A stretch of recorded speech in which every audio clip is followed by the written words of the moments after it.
கூட வந்து முறையாக தாமிரபரணி தண்ணீர் சரியாக வருவதில்லை, ரேஷன் நல்ல அரிசி கிடைக்கிறதில்ல, சிலிண்டர் விலை 1200 ஆகிப்போச்சு. ஸோ இப்படியெல்லாம் இது சூழ்நிலைகள் இருக்குது.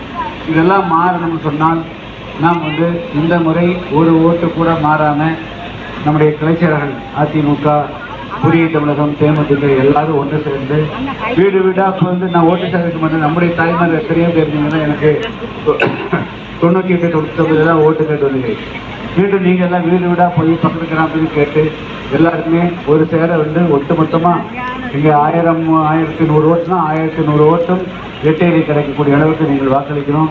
நம்முடைய கிராம மக்களுடைய அனைத்து பிரச்சனைகளும் வெற்றி பெற்ற பிறகு எல்லாமே நாடாளுமன்ற பேசி தீர்வாக்கும் நம்பிக்கையோடு 2 விஷயத்திலே வாக்களிக்க